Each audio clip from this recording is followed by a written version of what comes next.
당신 옆에 읽는 현숙. 안녕하세요. 듣는 당신, 읽는 현숙입니다. 듣는 당신은 여행할 때 어떤 목적이 있으세요? 그러니까 머리 좀 식혀야지, 쉬지 않고 많이 보고 올 거야. 남는 건 사진이니까 사진 많이 찍고 와야지. 이런 생각들 말이에요. 더 많은 것을 보고 더 많은 곳에 도장을 찍고 더 많은 사진을 남기는 일. 얼마나 멀리 갔는지, 얼마나 많이 봤는지. 젊은 날엔 누구나 그러지 않나요? 나이 들매 여행은 어떨까요? 물론 개개인이 다 다르겠지만요. 70 여행. 사실 제목만 보고 누군가 은퇴 후에 여유가 돼서 여행 다닌 책이 아닐까 솔직히 가볍게 책을 열었습니다.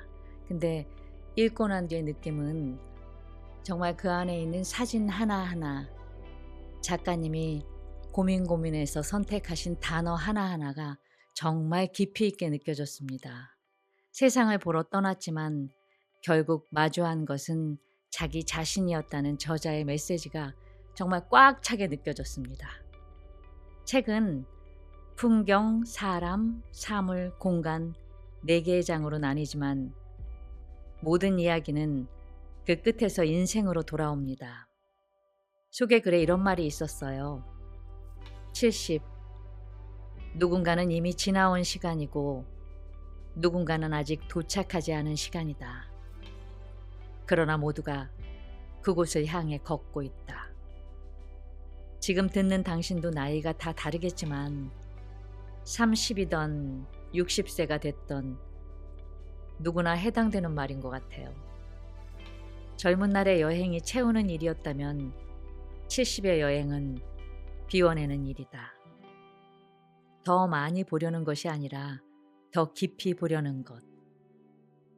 더 많이 갖는 것이 아니라 무엇이 남았는지 돌아보는 것. 젊은 때는 상처를 먼저 보지만 나이 들면 빛을 먼저 보게 된다고 저자는 말합니다. 그것이 체념이 아니라 마음이 자란 것이라고. 세상이 달라진 것이 아니라 세상을 보는 눈이 달라진 것이라고요. 이 책은 볼거리를 넘어서 까맣게 잊고 있던 젊은 날과 인생의 마디마디마다 겪은 당시의 마음을 떠올리며 마주하게 합니다. 그래서 단순한 여행 에세이가 아닌 인생 에세이로 읽게 되어 저는 진심으로 소장하고 두고두고 꺼내볼 만한 책입니다. 그래서 10%만 낭독하는 게 아쉬웠어요. 아쉬운 마음이지만 70여행 신간 출간 기념으로 읽는 현숙에서 댓글 이벤트를 열어주셨어요. 스노우 폭스북스 출판사 감사합니다. 낭독을 들으시고 댓글을 달아주시는 듣는 당신 5분께 70여행 책 선물로 드립니다. 댓글에서 우리 이야기 나눠요. 듣는 당신의 마음도 들려주세요. 70여행 책 속으로 여행을 떠나보시죠. 70 여행. 2023년 나는 대한민국 법정 노인이 되었다. 아무 말도 하지 않았다. 나이를 먹는 일은 즐겁지도 그렇다고 슬프기만 한 일도 아니다. 다만 한 가지 선물이 있다면 사춘기부터 내 안에 자리 잡았던 긴장과 경계에서 조금씩 풀려날 수 있다는 점이다. 경쟁의 사회에서 긴장은 타인과의 비교에서 오고 경계는 관계 속에서 피할 수 없는 그림자처럼 따라붙는다. 오랜 직장 생활을 마치고 나는 그 긴장과 경계로부터 조금은 벗어났다. 그러나 삶은 온전히 내 것이 아니었다. 누구보다 가족을 챙겨야 하고 동시에 스스로도 버텨내야 했다. 은퇴 후 SNS 알림이 가장 많이 온 건 부고와 청첩장이었다. 그 완충 지점에서 내가 선택한 반란은 익숙한 곳을 떠나는 일이었다. 삶의 피로가 쌓일 때마다 책과 영화의 기대에 잠시 숨을 돌리곤 했지만 그것은 어쩌면 직접 부딪히지 않기 위한 도피였다는 걸 뒤늦게야 알았다. 열심히 일한 당신 떠나라. 한때 마음속에서만 반복되던 광고 문구를 이제야 내 손으로 현실에 옮겼다. 33년 노동의 대가로 처음 마주한 목돈은 비로소 떠나도 괜찮다는 허락처럼 느껴졌다. 그래서 나는 떠났다. 일상에서 벗어나기 위해 동시에 나를 비우기 위해서다. 그러나 악보의 도돌이표처럼 반복되던 여행은 팬데믹으로 멈췄다. 모두 제자리를 잃고 흔들리던 시간이었다.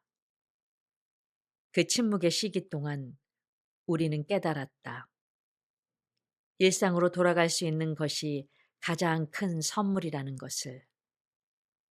세상이 다시 문을 열었을 때 일본 어느 쇼윈도에 비친 낯선 여자를 보았다. 그 모습은 내가 알던 나이면서도 한 번도 제대로 바라보지 않았던 나였다. 그 낯섦 속에서 깨달았다. 여행이 채워주지 못한 빈자리였음을. 그 빈자리는 어디론가 떠나는 나가 아니라 돌아와 나를 마주하는 나에게 남아 있었다. 나는 여행의 파편을 모아 글을 쓰기 시작했다. 그 공허는 허무와는 다르다. 대나무에 비어둔 속처럼 비어있기 때문에 더 멀리 자라고 더 유연해질 수 있는 여백이었다. 지나온 여행지를 다시 검색하고 기록을 되짚으며 대상의 이야기와 맥락을 다시 붙잡는 순간 여행은 나의 일부가 되었다. 나는 이제 긴장과 경계의 줄을 놓칠 만큼 무르지도 다시 팽팽히 잡아당길 만큼 서툴지도 않다.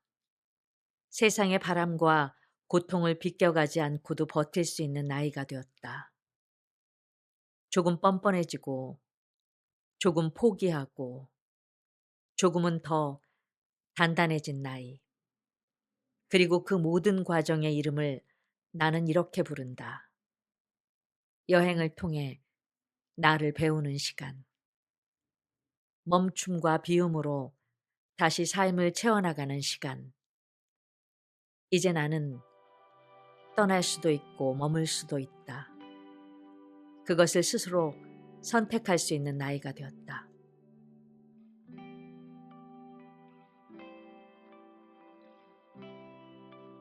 코타키나발루. 침묵하는 하늘 아래. 코타키나발루는 낯선 이름이었다. 보르네오 섬 북동부 말레이시아 영토에 자리한 이곳은 황홀한 석양으로 불린다. 가장 인상 깊었던 곳은 툰쿠 압둘라만 해양국립공원의 탄중하루 해변이었다.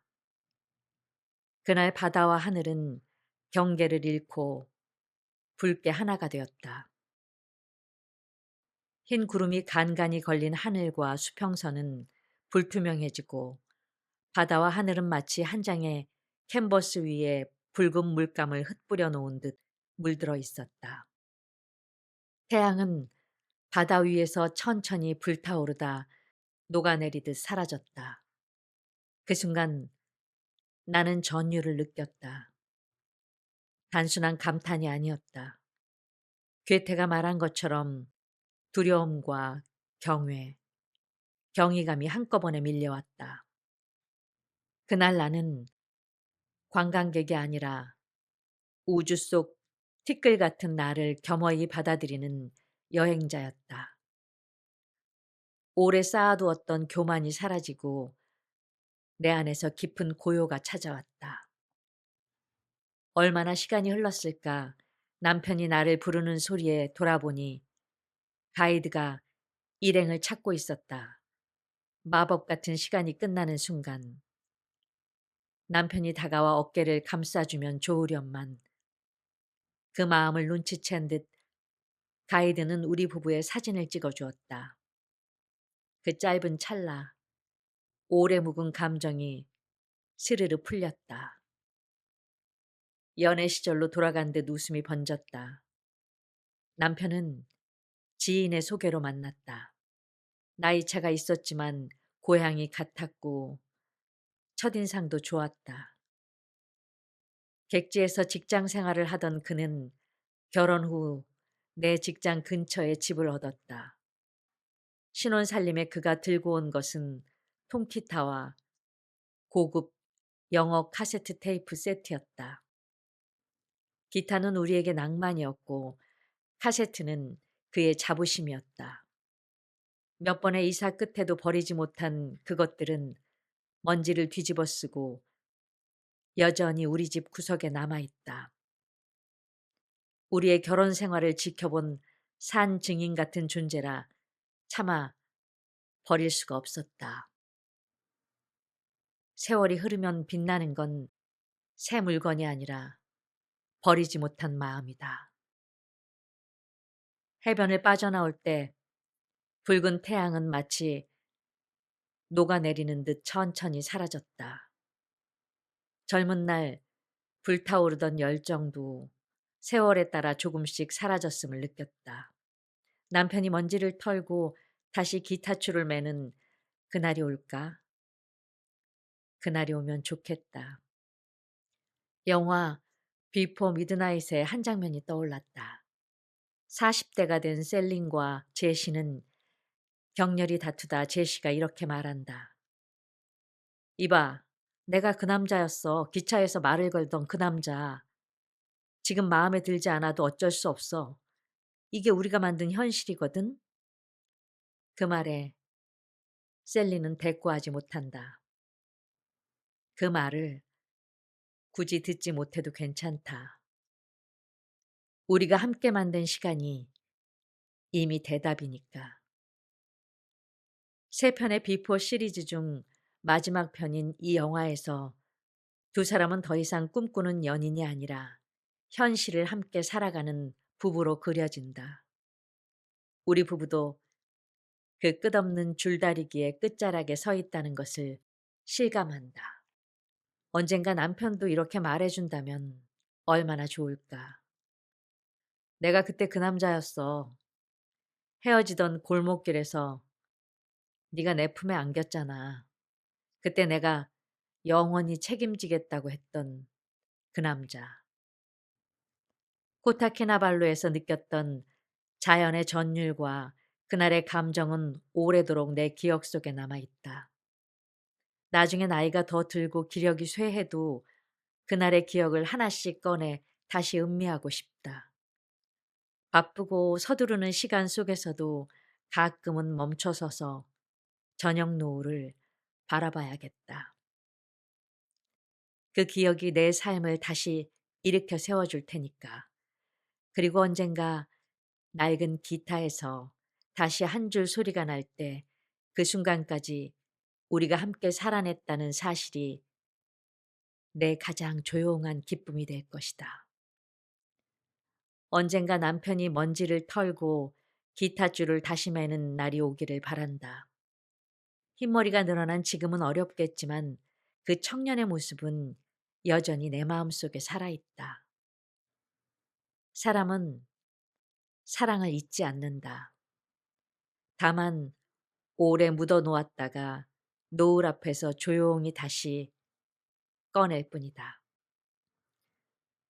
붉은 태양이 바다로 감기듯 젊은 날의 열정도 사라졌다.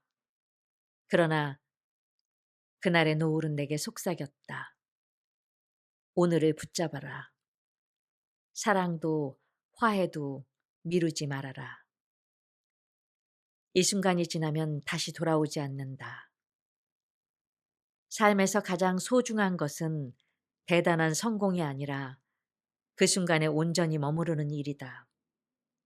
바쁘고 서두르는 시간 속에서도 잠시 멈춰서서 저녁 노을을 바라볼 여유를 잃지 않아야겠다. 그 기억이 나를 다시 살려줄 것이다.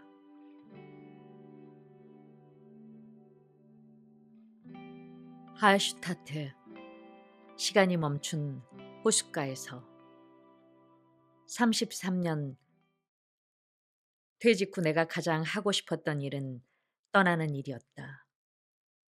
수십 년 같은 자리에서 버티던 나의 시간은 이미 기울어 있었다. 그때 여행은 내게 도망이 아니라 회복이었다. 익숙함을 떠나 낯선 곳으로 나를 옮기는 일. 그것이 다시 나를 세우는 첫걸음이었다. 한 사람의 삶에서 가장 조용한 반란은 떠나는 마음이다. 아무도 모르게, 나조차 모르게 일어나는 결심이다. 오스트리아의 할슈타트는 그 여정에서 유독 오래 내 안에 남은 곳이다. 호수와 산이 겹쳐진 그 마을은 마치 세상과 단절된 또 하나의 세계처럼 고요했다. 파스텔톤의 집들, 호수 위를 미끄러지듯 떠다니는 백조, 구름이 걸린 산맥, 모든 것이 완벽히 제자리에 있었다. 그 풍경 안에서 나는 처음으로 깨달았다. 젊은 날의 여행이 풍경을 수집하는 일이었다면 지금의 여행은 나를 비워내는 일이다.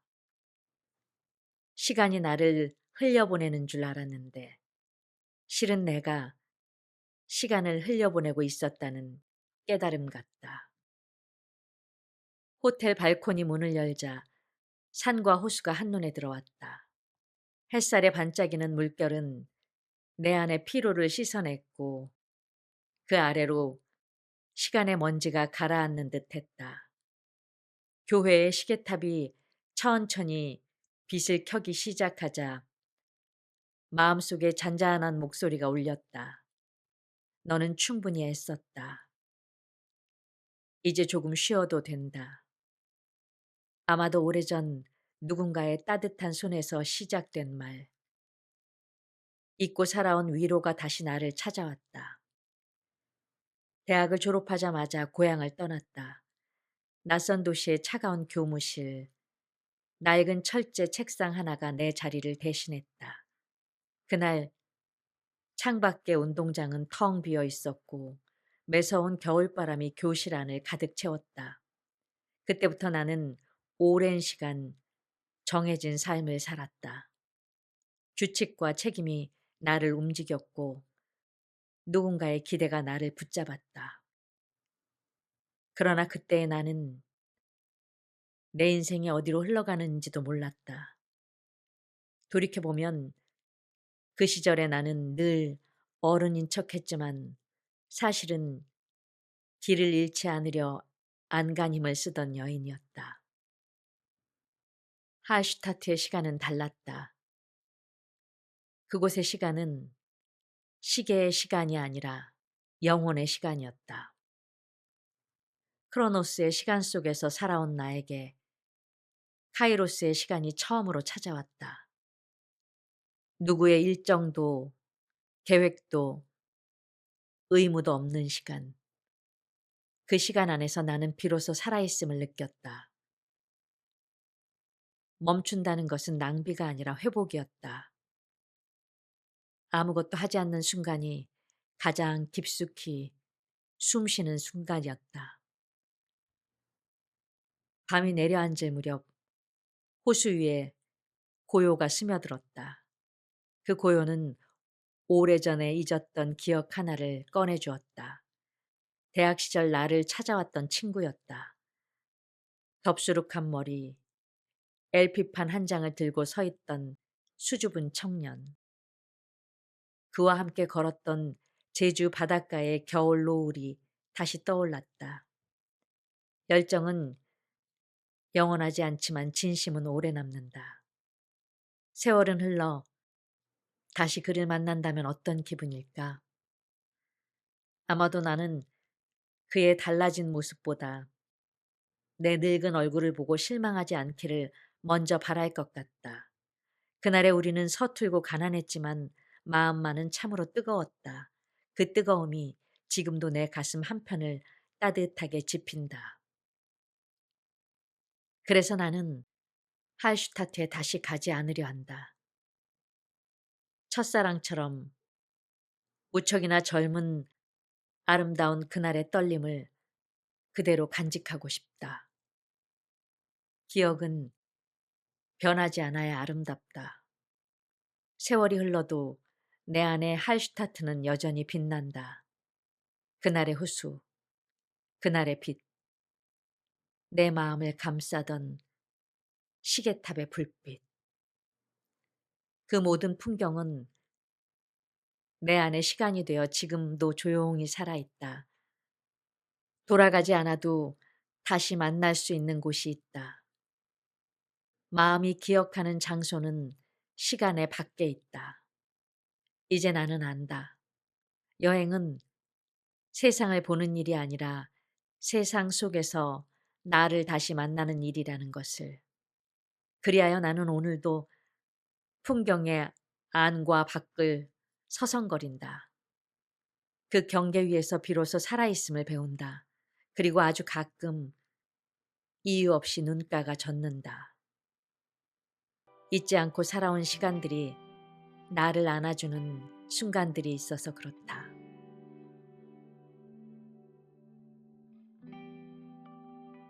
동유럽 마을. 자연스럽게 흐르는 시간. 삶이 무겁게 내려앉고 일상이 무채색으로 흐려질 때 나는 늘 조용한 일탈을 꿈꿨다. 익숙한 시간으로부터 벗어난 낯선 길 위에 서는 일. 걷고 머무르며 바라보는 순간들 속에서 마음은 다시 투명해지고 삶의 결은 부드러워진다.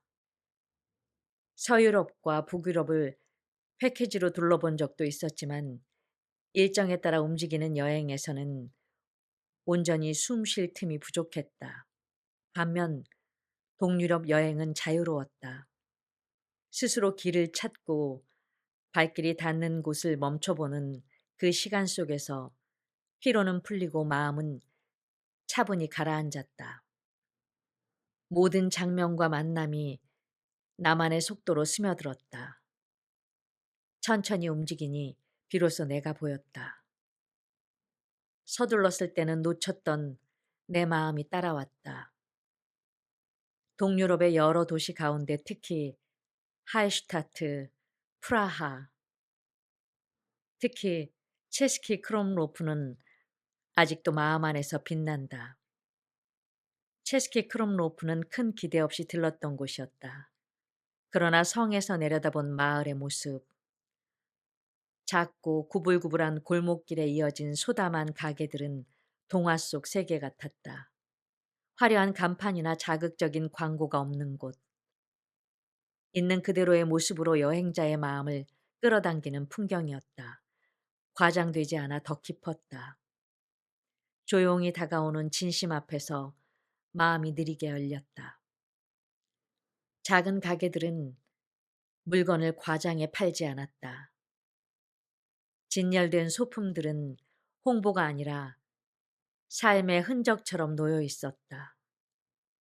주인의 손끝이 닿은 물건과 말없이 자리한 장식들은 그들의 일상을 보여주는 창처럼 느껴졌다. 물건을 판다기보다 삶을 나눈다는 느낌이었다. 누군가의 시간을 건네받는 순간 작은 물건도 오래 남는다. 프라하의 작은 골목길 역시 그랬다. 어느 가게 앞에서 멈춘 순간 그것이 인형극 소극장임을 알게 되었고 망설임 없이 표를 샀다. 체코가 마리오네트 인형극으로 유명하다는 이야기를 떠올리며 아이처럼 설레는 마음이었다. 비언어적 연출로 진행된 작품은 낯선 언어 너머의 감정을 충분히 전달했다.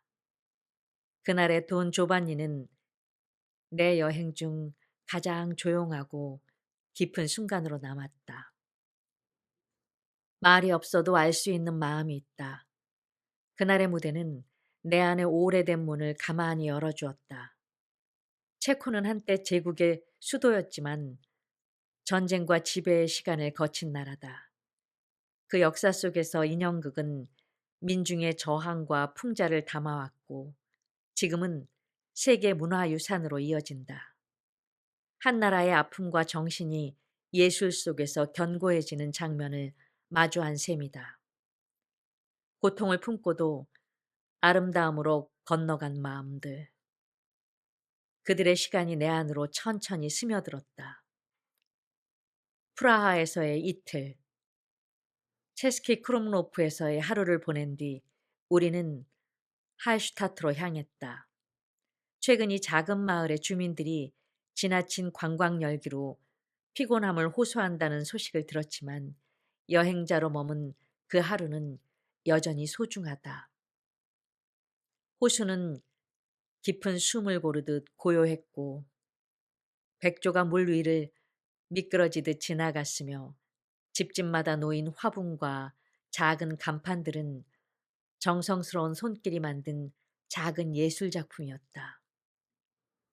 통일된 풍경 대신 각자의 색채로 서 있는 집들, 꽃과 나무로 꾸며진 창가.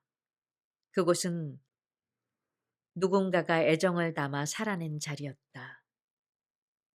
살아낸 자리에는 온기가 남는다. 손길이 쌓인 풍경은 거짓이 없다. 나는 소금과 비누, 나무 인형, 모자를 샀다. 사진을 찍고 물건을 만져도 주인들은 불편한 기색 없이 웃었다. 여행자를 향한 배려가 자연스러웠다. 그 순간 문득 우리의 도시가 떠올랐다. 계절마다 가격이 오르고 자극하며 누구나 바쁜 속도로 움직인다. 여유보다 효율이 중요해지는 세상. 그래서일까? 그곳의 느림과 정직함은 유독 따뜻했다. 빠름 속에서 잃었던 마음의 결이 그곳에서 다시 고요히 다듬어졌다. 유럽의 오래된 마을들은 시간에게서 배운 감각이 있다. 빠르게 바꾸지 않고 오래된 것을 돌본다. 그 속에서 사람들은 공간을 사랑하며 살아간다. 사랑은 오래 보고 천천히 돌보는 일이었다. 세월이 가르쳐준 방식이었다. 그것은 장식이 아니라 삶의 방식이다. 물론 내가 머문 시간은 길지 않았다. 그러나 짧은 순간에도 느껴진 감각이 있었다. 전쟁과 권력 다툼, 거대한 역사 속에서 삶을 지켜온 사람들이 만들어낸 태도, 소박함 속의 깊이, 일상에 스며든 예술성. 그것은 단순한 취향이 아니라 살아남으며 배우게 된 정신일지도 모른다. 상처를 지나온 마음은 더 부드러워진다. 강함은 조용함 속에 있었다. 그들은 안다. 삶을 아름답게 만드는데 돈이 전부가 아니라는 것을, 마음과 시간이 그 자리를 대신할 수 있다는 것을. 세계를 주체적으로 바라보는 시선, 여유를 느끼는 용기, 현실을 그대로 받아들이는 힘. 나는 그 태도를 배우고 싶다. 동유럽의 작은 마을을 떠올릴 때마다 새삼 느낀다. 여행이란 타인의 일상 속에서 예술을 보고 내 삶의 결을 다시 고르게 만드는 일이라는 것을. 나는 그곳에서 너무도 자연스럽게 사라지는 삶을 보았다. 삶이란 잘 사는 것보다 편안히 사라지는 순간을 찾는 일이다. 그리고 조용히 다짐했다. 나도 이렇게 살아보고 싶다고. 사람. 사람과 사랑 글자는 참 비슷해. 그치?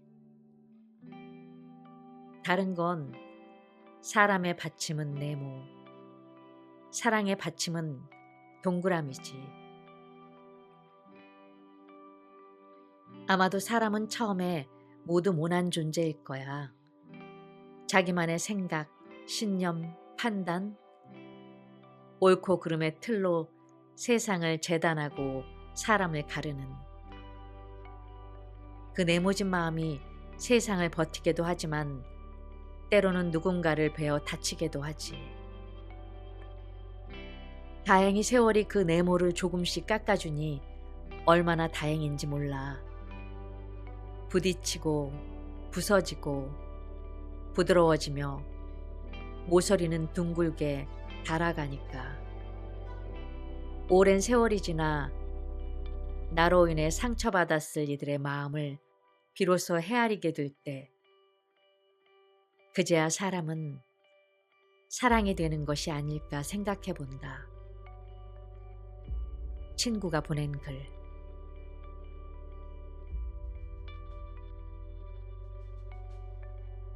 성 슈테판 대성당의 카타콤. 삶과 죽음이 공존하는 곳. 성 슈테판 대성당은 첫 순교자 슈테판의 이름을 딴 빈의 상징이다. 성당은 12세기부터 세워졌고 증축과 파괴와 재건을 거쳐 천년의 시간을 품은 건축이 되었다. 우리 가족은 쇤부른 궁전을 본 뒤 성당으로 향했다. 한낮의 열기 속에 성당 안은 어둠과 빛이 교차하는 고요였다. 스테인드 글라스 사이로 스며든 빛, 거대한 파이프 오르간과 제대, 하늘로 길게 열리는 타원형 천장, 지상과 영혼을 잇는 사다리처럼 보였다. 유럽의 많은 성당 지하에는 유골함이 놓인다. 이는 순교자의 신앙과 희생이 교회의 시초가 되었음을 상징한다. 왕족과 성인의 유해를 분리 보존하는 관습도 있다. 심장이나 신체 일부를 따로 모시기도 한다. 부르봉 왕가의 무덤은 생드니 성당에 있다. 합스부르크의 무덤은 이곳 성 슈테판의 일부가 안치되어 있다. 프라하의 성 비투스 대성당 지하에도 왕과 성자와 귀족과 대주교의 유해가 잠들어 있다. 유해는 성당의 역사와 함께 호흡한다. 신자와 여행자는 그 곁을 자유롭게 지난다. 삶과 죽음이 같은 공간을 나누는 풍경이다. 프랑스 대혁명 당시 시민들은 왕궁을 습격했고 성당에 안치된 왕족들의 무덤을 파헤쳤다. 참수된 루이 16세의 유해는 오랜 세월 뒤 발굴되어 동생 루이 18세에 의해 아내 마리아 앙뚜아네트 곁 생드니 성당에 다시 모셔졌다. 루이 17세의 심장도 부모 곁에 안장되었다. 죽은 뒤 2세기가 지나서야 가족이 다시 하나가 된 셈이다. 성 슈테판의 카타콤을 걷고 난 뒤 문득 왕릉이 떠올랐다. 마리아 앙뚜아네트의 운명이 명성황후의 비극과 겹쳐 보였기 때문이다. 명성황후는 낭인들에게 시해돼 시신이 불태워졌다. 오랜 시간이 흐른 뒤 유골만 모아 홍릉에 안치됐고 다시 고종과 합장되었다. 마리 앙뚜아네트 역시 혁명 속에서 무덤이 파헤쳐지고 오랜 세월 공동묘지에 놓여 있었다. 나중에야 신원이 확인되어 왕가와 다시 만났다. 서태후의 무덤 또한 도굴로 훼손됐다. 권력은 생전에 머물다 죽음 속에서도 흔들릴 수 있다. 세상에 등을 돌린 권력은 죽어서도 안식을 얻지 못한다는 사실을 역사는 말없이 보여준다. 마리 앙뚜아네트처럼 명성황후의 시신도 여러 차례 옮겨졌고 1919년에야 고종 곁에서 비로소 안식을 얻었다. 홍릉 곁에는 아들 순종과 원비 민씨의 능, 계비 윤씨의 능까지 이어져 있다. 비극으로 흩어졌던 영혼들이 조금은 평온하길 바랄 뿐이다. 유럽 성당에서 카타콤을 직접 본 적은 없었다. 체코의 성 슈테판 성당에서 처음 내려갔을 때 나는 그들이 죽음과 삶을 분리하지 않는다는 걸 깨달았다. 유해는 가까이 있고 신앙과 일상 속에서 늘 곁을 지킨다. 서양의 공동묘지는 도시 가까이에 있다. 산책하듯 들릴 수도 있다. 그러나 한국의 묘지는 대부분 멀다. 집값이 떨어진다며 기피하고 명절에만 한꺼번에 찾아가야 한다. 좁은 땅 위에서 매년 민족의 대이동을 반복하는 풍경이 문득 아이러니하게 느껴졌다. 젊을 때 교수에게 들었던 말이 있다. 살아가는 것은 죽어가는 것이다. 그때는 몰랐다.